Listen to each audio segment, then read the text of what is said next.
na Farmalola, kende na Farmalola, okomona engambe mobali, azingami na Pangelo, bakoma ozana ozana, alo mobali na ngai, nabenga ye na 6 heures. Donc, wow. Voilà, bien aimé dans les Seigneurs. Il a vraiment passé, courage l'homme de Dieu. Il a éliminé Moutou, Ouazana Banana, il a éliminé Moutou, Bana Wazana Mikie. Moi, souvent, à Melarama, souvent, il a tinda que souvent, Tikalara, Nabilo Konanga, donc là, la remarqué que dans la poisson, il peut, bah, il a la poisson pour la bimarana épété. C'est que ça, Kana. Nabenga yo nani mobali nangaye, yende mobali nangaye, olangwisa motema nangaye, olangwisa mapaso nangaye. Nabelela nani bolingo ya motema na ngai, alo mobali na ngai, kende na Farmalola. Donc landa kanga benga kanga encourager kanga vraiment bino. Donc tu vas sur la peine papa lelo mingi sonando ale moloto et ça là nga pe pasi makasi pasi surtout tant to utaki Luanda na ya mari tant to zonga ki na benga kai. Donc ça là pe na pasi makasi pasi. Mais ma poison ils ont continué toujours la carte église. Moi na mon poison il y a allé moloto kende na Farmalola, okomona engambe mobali, azingami na Pangelo, bakoma ozana, alo mobali na ngai, nabenga ye na 6 heures. Donc, wow. Voilà, bien aimé dans les Seigneurs. Il a vraiment passé, courage l'homme de Dieu. Shalom, bien aimé dans les Seigneurs. Merci Nabi Onions Tobozo, la Nabiso de partout. Merci Naba Onions Toba soutenir Rabiso, Bapambola Rabiso. Là, je vois notre pasteur, le pasteur Fezamissi à la bouche autorisée de l'éternel depuis Jéricho. Et Nafilo Mukoya Motema, ya Vince de Homo depuis Londres. La maman Gisèle, Lokelo Motema, papa Emmanuel à Boston. La M, servant de l'éternel. Maman Dorcas Mbango, Nzama Lola, Amonayo. Bonzambe, na Bonzambe, Lola. Les ofutas, maintenant tu as pour le baquet Nzamba Boto. Il va toujours dans le cadre pour informer de l'émission qui est la vérité. Bien aimé dans les semaines, l'émission de nous, vous avez vraiment ma casse pour informer de notre église corps de Christ. Moko, il y a un musicien, un grand musicien qui a CP, c'est qui sont dans le surtout le Rémona à Jésus. Bien aimé dans le Seigneur, Bachela qui est poison, et Nzamba Sali a gagné vraiment gravement. Un malade, la poison, mais le lot quand même a préféré qu'à l'écart, à bêter la question de Solon, où ils allaient donc a échappé à l'eau, quoi. Ma promo, il y a prophète, Farmalola. Shalom, l'homme de Dieu. Shalom, belle fille. Ok, Liloba, tout le monde est en Kala, tout le monde est en Sousse. Donc, nous avons pensé à salir du Socras, dans les camos et comme Melinga. Donc, nous avons quand même sali grâce parce que nous avons pensa ya okufa. Nous avons maté attending na solo baboy. Pe meza vraiment mukuse, mais na forcé kaka. Nazaka soukir. Donc, nazolo ba terme moko ya nzembo mikolo na osala binzamba za mukolo aibi makambo osala. Nzamba za mukolo aibi makambo osala. Et lisolo mo ya poison pasteur Farmalola olobi nzamba za mukolo aibi makambo osala. C'est que nzambe a permettre que batie le poison. Bon, ce qui nzambe atiki batia c'est que yemo ta permettre et loko moko te ko sala sans que nzambe a permettre yango. Nzambe mo ta permettre que ça la mabongo mais nzambe pas permettre que la kufate. ebele balia bapoison bakufa bame bamisisa mosusu bagrand misisa bale moloto bato ebele bakufa donc nzambe atiki biso na bomoi. mais poison oyo batielaki yo wapi? na église. na église place okendaka kote pe l'église nanga na église na yo oyebi nini keza église na yo? bon ntango mwana oyo souvent amelaka bamai na nga souvent ye natindaka souvent atikalaka na biloko na nga ntango nga na remarke ke naa na poison ye mpe baye kotalaka aza na poison mpo na bimaka na ye mpe te seke eza kaka na mwana ya église. ok donc ye mpe azwi poison oyo ke yo ozwaki ye mpe azwi poison kanga nazwaki ozosuspecte banani bandeko ya libanda to baserviteur to bamembre bafidele na bon eza bafidele te tokolobaka eza bato oyo ya libanda bakolabore na bato ya kati bible ebi moto ozala na banguna kaba oyo ya libota na ye donc esali mpenza pasi makasi soki otango ozwi lisolo ya poison famille bazwaki yango ndenge nini? bon mabe makasi tala kaka donc oza mpenza ke non na famille tozopese mpe mwa ndambo na famille aka bapedre moto lokola biso boye donc ezalaki vraiment mwa pasi parce que ezalaki jour moko nazokumba motuka mwana okumba motuka vertige makasi nasepanikaki te nabengi madame na mwana moko boye ya chauffeur nde baye nagaraki pembeni bazwi nde ntango docteur asali test aremakaki poison mpenza ebebisaki mpenza donc ebandeki kolianga mpenza makasi parce que so ekomi kokaukanga donc vertige air nyonso to mpe mapena mokuse. Oza sûr que na traitement ozozwa déjà tu es déjà sur la bonne voie, changement ezali vraiment bon changement eza no mpenza makasi te changement eza no mpenza makasi te nde tozosengaka mpe lisungi na bato ya mitema malamu bakosoutenir mpenza biso kosoutenir bino na façon ezebe na baprière na kosoutenir biso mpenza na finance surtout na finance surtout la finance kosoutenir biso na finance donc nde mpenza lisungi tozosenga na bandeko bisika nyonso bandeko bisika nyonso bazwa. ok bandeko bazolana bazoyeba mpe peut-être ke mwa changement peut-être eza moke kote na bayeba eza yo to eza yo te est-ce que okosala biso mwa eloko moko na nzembo nyonso to ya Farmalola nzambe oyo ke oyema na Farmalola lelo aye komimonisa na ndenge ozobaki batieli yo poison okufi te asali intervention na ye est-ce que oyembela biso oyo yembo wana vraiment bandeko bacomprendre ke eza vraiment frère wa sepesa biso baane wana bake ba internet ebima kwa na batelevizio mpe eza mwa mokuse azomeka nabenga yo nani mobali na ngai ye nde mobali na ngai olangwisa motema na ngai olangwisa mapaso na ngai nabelela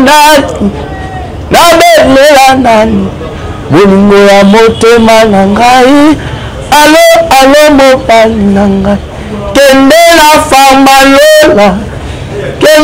Farmalola donc pema eza mwa vraiment kende na Farmalola okokuta bakisi okokuta engambe mobali azingami na banjelo bakoyemba ozana bakoyemba ozana. Merci beaucoup papa Farmalola bandeko bazolanda biso batieli poison eloko nini okoloba na église lelo poison ekoti na kati ya église eloko nini okopesa neti ke message biloko to bamomona epa bapoliticien bapayen mais ekoti na kati ya église jalousie bible yango moko elobaki mokolo asuka bokomona makambo ebele donc jalousie pende ekoti makasi na kati ya église ya nzambe jalousie vraiment ekoti donc yango nasali eloko mona bika nzambe aza mokolo ayebi nini osala ye nde aza acteur principal ya film Ok, acteur principal, il a filmé, acteur principal. Mais papa Famalo, autant vous autres ressorts au lieu poison, vous autres déjà traitement. Est-ce que le poison est assez côté dans les autres et dans la base de l'eau, organe et ça. Est-ce qu'au Kenya, pour ça, vérification des gens à l'hôpital, va venir vérifier, organe quand on a dans autres qui ils allaient en bon état. Donc, ils ont un peu moins bon que belé, hein. Ils ont un peu moins bon que belé. Donc, il y a un moment où ils ont un peu moins soutien. À battre un thème malam. On peut encore soutenir Pichon. Donc, il y a déjà, mais ils ont un peu moins bon que belé. Donc, nous avons un colo. Parce que maintenant, nous avons cause à que Bazo le Caliva y a Famalo. Tu es battu dans le sous jalousie, tu es habité, et ça jalousie. Parce que nous avons éliminé Moutou, ou à la banane, ou éliminé Moutou, banane au Mickey. Combien de bannes nous avons? 4. Banane au Mickey. Banane au Mickey. Il y a les 6 ans. Bazana au Mickey. Est-ce que vous avez un problème? Peut-être au salam de comment on habite ou à jour de notre c'est vengé peut-être. En tout cas, nous sommes au tambour à rabouer. Donc, nous sommes bien. Donc, tu as envie de rater tous les rails en Zambie. Donc, tout ça, c'est un problème en tout temps. Parce que nous avons des jeunes prophètes, des pasteurs,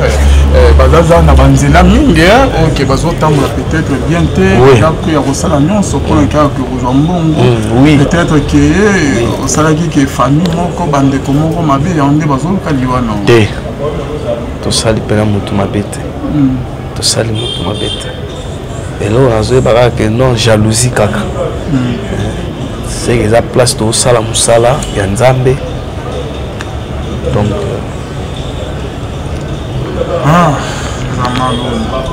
Donc, Nazoko Kakutolo Bapé, Namute.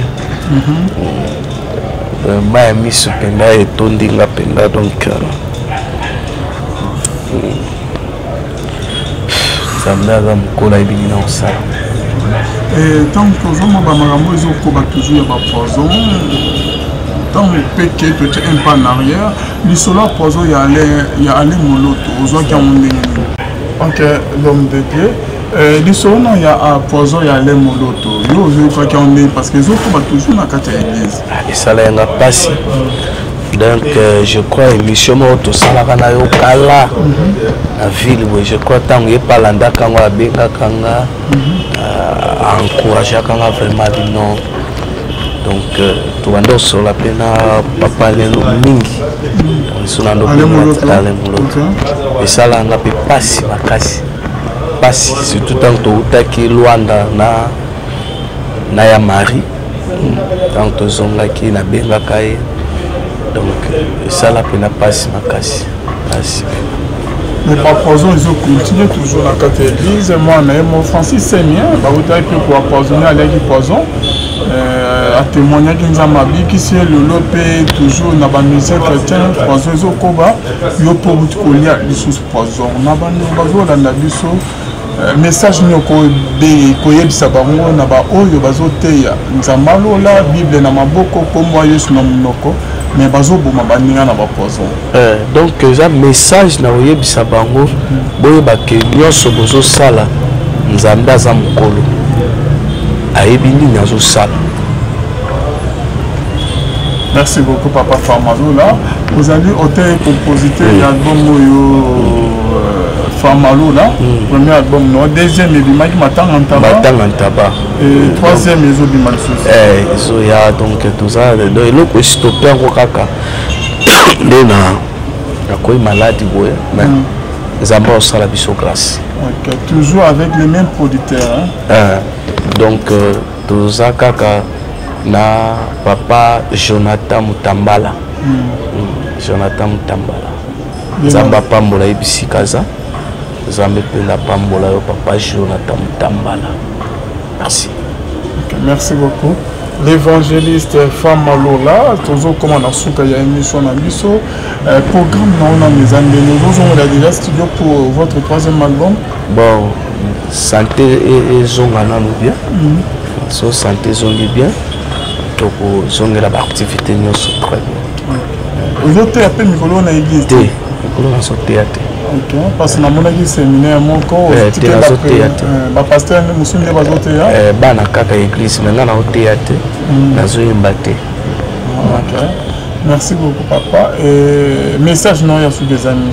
Bon message à sous que ça nazo yebisa batu nyonso bazolanda batu ya mitema malamu.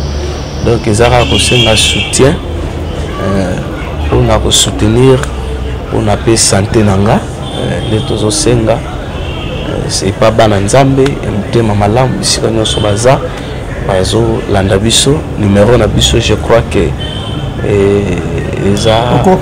eza plus 243 85 05 73 297 plus 243 85 05 73 297 yango nde wana numéro na biso bato nyonso ya mitema malamu bisika nyonso boza bo soutenir biso. Merci beaucoup. Nzambe aozanga te na kopambola biso. Merci beaucoup papa. Bandeko balandi biso eza passe na makambo ezosama na église corps du Christ. Nous devons les savoir que acte nyonso tout au que tout cela a na samokili et dans toujours na primo que tout foutango toujours a na samokili. Le péché ne restera jamais impuni. Nzamba lola oya samisaka azana lola zo mona nyonso to quoi.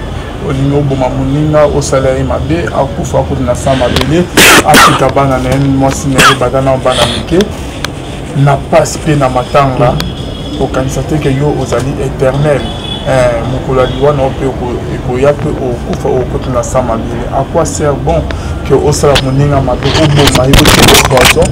C'est comme si que yo ozawana otika na motisi pour la sikono nyonso tout osala na samokili ofutan toujours na samokili.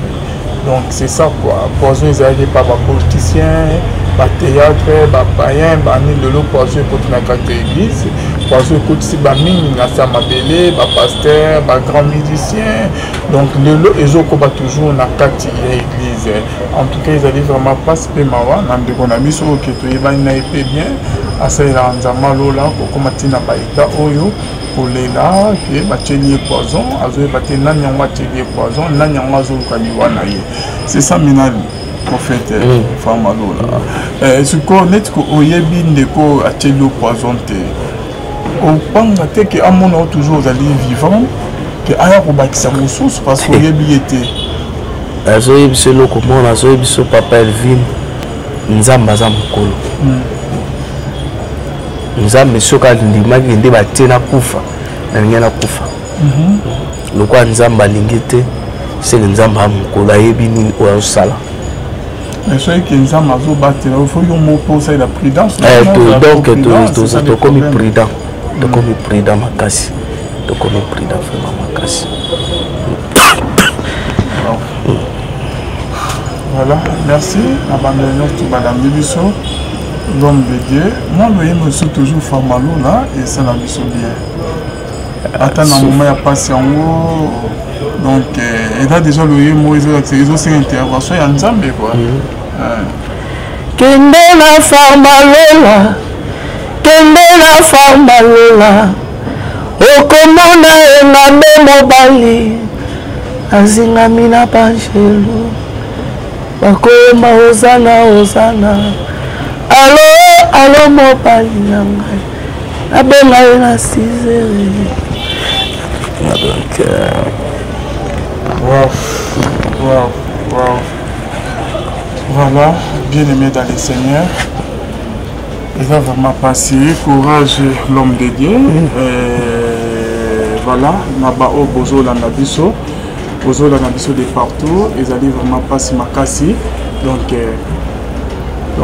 aider, ok, Dieu nous a là, ils allaient passer ma casse. Il est temps que papa appelle ma mouquette aux zones de l'air, on a profité, quand il y a un message, on a tout est vanité des vanités, on a ça dans Mokili, on fout en ensemble Mokili.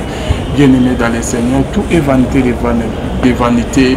Bible Zolobakena Ecclésiaste, que servirait-il à un homme de gagner tout le monde s'il perdait son âme?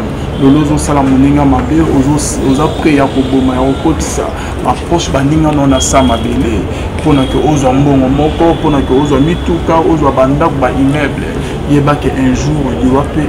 Il y a aussi prendre Bible que personne n'est le maître de son souffle de vie pour pouvoir les retenir au jour du malheur. Mukolo pe manabiso ezanza malola. Okoroza lozo vivre vous allez non criminels, vous allez assassins. Au Bomarano, approche au Tchèque, au poison, baninga bazo kufa, bazo pesa déjà mission, n'engozo la mission, on a déjà un projet mission, au Boma, ndeko mususu au Tchèque, poison kufa, au Boma saute que mobile moko, moi si moko proche moi salon mabe, au lieu c'est venger bien aimé dans les seigneurs. Yeba ke mabele, makila ozo kotisa na sa mabele, makila wane kuganga un jour. Liboso ya misu ya nzambe liboso nzambe kuganga justice ya nzambe ko salema commise honnête que vous allez éternel non vous allez éternel que mabo ozo sala un jour ko futango mukolo pe manabiso ya nzambe que tu sois sorcier que tu sois magicien ozala ngomba ozala païen ozala chrétien tu dois les savoir que tu n'os vivre na nyonso ozo sala na sa mokili. Tu as une partie de l'éternel Dieu en toi. Et le jour où l'éternel Dieu décidera de retirer, de récupérer ce qu'il a mis en toi, c'est le jour-là que tu seras appelé cadavre, un corps sans vie bien-aimé dans le Seigneur. Et le konin ozanango, parti nin ozanango na katino, bien-aimé dans le Seigneur, ils allaient partir en Zambé à l'eau. La Bible dit au commencement, après avoir créé le monde, nous avons accueilli et nous avons pensé que Asala, un homme, Asa un être vivant, Asala, et que l'âme n'a ça bien aimé. Et Bible dit après avoir créé l'homme, l'homme était immobile, l'homme ne bougeait pas, l'homme ne faisait pas de mouvement. Bien-aimé dans le Seigneur. Et Bible dit que Dieu, après avoir soufflé dans les narines de l'homme, l'homme devint une âme vivante. A comme il bouger, a vu Pema. Nous avons Pema qui vient du mot grec Pinema, bien-aimé dans le Seigneur. Nous avons soufflé, a esprit, Kati, ya Muto, Akela, qui a comme il tamula, comme il bouger. Et ça grâce à beauté na ote, grâce à millions na ote, grâce à bien na ote, grâce à mbongo na ya banque bien aimé dans les Seigneurs, de aux anans vivants, de aux anans vivantes. Yeba ke na ba vrai chéri, bazana ba beauté koleka oyo zanango ba kufa ba kota na sama bébé. Ils ont des millionnaires, des stars, des célèbres, des na sama quel que soit bien na bango, qui célébrité na bango, qui danger, qui beauté na bango, et kokaki kobi qui sa bango te na loi bien aimé. C'est ce que tu dois les savoir. Liwe yara sans prévenir, liwe ko surprendre yo, ou la mouka qui bien, aux aïka en bonne santé, au piqué crise au koufi.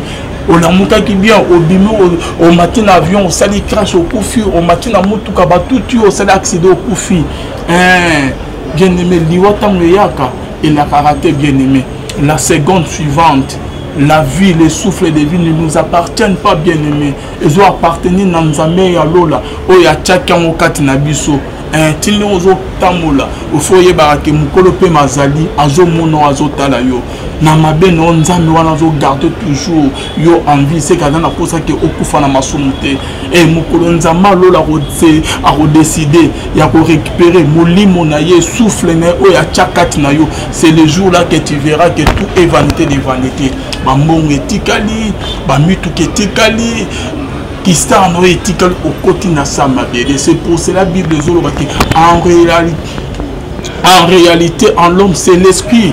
En réalité en l'homme bien aimé dans le Seigneur ezali lamate ezali beauté ezali physique qui te rosa nangote ezali taille qui te rosa nangote ezali bien nangote. En réalité en l'homme bien aimé dans le Seigneur c'est l'esprit. Et mukolonzama lola récupérer esprit naye o ya chakati na yo donc mon ate pas ma vanité de vanité. Naba o baba na ko sakana ote mukula liwana o komi ebeme na mort bazo beto ba mbato ko réagir te bazo bois qu'on a serre mabele o ko réagir te parce que eloko ezaki important katina yo ezalaki esprit ya nzambo ezaki katina souffle ya nzama chakati na yo ndezaki important na oto pesa bino exemple verset à Bible dans la Genèse, Bible que Dieu après avoir créé l'homme, l'homme ne bougeait pas, il était immobile. Et Bible Dieu après avoir soufflé dans les narines de l'homme, l'homme commençait à bouger. À partir il y a what, à partir il y a souffle, il y a pema, il y a nzambe, il y a tchaki kati, il y a kelambo à créer. Tino ozo sala ba mabe wana ko tela baninga poison ko boma bango ko yiba ko escroquer ko sala kinduma masumu vie ya mabe oyo oza kati nango wana ozo vivre parce que ezali pema ya nzambe eza kati na yo mokolo nzamba lula ko récupérer pema na ye ndo okotika la pama vanité de vanité. Bible zolo ba que la mort, non, selon la science, la mort est l'arrêt définitif de toutes les fonctions vitales de la vie. Et selon la parole de l'Éternel, la mort, c'est la séparation des trois parties, corps, âme et esprit. Corps, yozo mamabele, corps, tozo sa kinduma, tozo sa la ekobo, tozo yiba, tozo sepe sanzoto. Ezo nganongo mabele bien aimé dans le Seigneur. Ezo ngamabele, ezo ni poussière. Et âme na yo bien aimé dans le Seigneur. Et kokende wapi mkolaliwa na yo. Esprit ezo ngara pas na kolo mkolo na yango, que tu sois païen ou chrétien, esprit na yo ezongi pas na nzambe, mais destination ya âme na yo zo dépendre na ba makam na vie oyo zo miné pendant que tu es encore vivant. Après la mort, il n'y a pas de pardon du péché. Après ta mort, pardon, il y a péché, ça l'a raté. Ce que vous faites qui n'a pas son âme, qui n'a lié de tourment pour attendre le jugement dernier et être jeté dans les lacs du feu, n'a qu'à tirer en fer. Ce que vous faites qui n'a bon zambé, âme n'a bien aimé et qui n'a lié de repos pour attendre le jugement, pour attendre l'enlèvement de l'église et être couronné bien aimé dans le Seigneur. Vanité de vanité. Tout est vanité de vanité. Tout est vanité de vanité. Tout est vanité de poison. Na détruire la vie à baninga, ya kotiela bande qu'on a biso ba musicien chrétien pe ba pasteur ba poison. Yeba ko otika éternellement te mbongo ba pesa ki oya kotiela pasteur poison okotika ngo bien aimé. Et kotika et ko sauver yote. Ce n'est pas l'âme de tout le monde qui se repose en paix. Bako sabino te nengi bako na ba cimetière na ba kwa okufi que son âme repose en paix. Non, ce n'est pas l'âme de tout le monde qui se repose en paix. Ezaka âme ya ba oba yeba ki nzambe nde ke ne kopema na kimia. Soko kufa ki na masum âme na we ke na lieu de tourment, auquel ko souffrir qu'on a bien aimé et se reposer en paix. Il est temps de repérer ça. Vie non encore de Jésus-Christ veut te sauver, mais cela dépend de toi. Et là vraiment passe na ba oyo bazo boma baninga bazo tira ba poison. Numéro ya ndeko na biso frère Famalo la yango wana na se beaucoup bien rekotana en contact na ba oyo balambi biso ba oyo basepela biso te ba oyo basepela biso nzama lola amona bino mawana eza likolo na bino bonzambe na bonzambe lola ezofuta simana to ya koloba ke nzama boye to croyez le soir qu'on se trouve à la prochaine bye.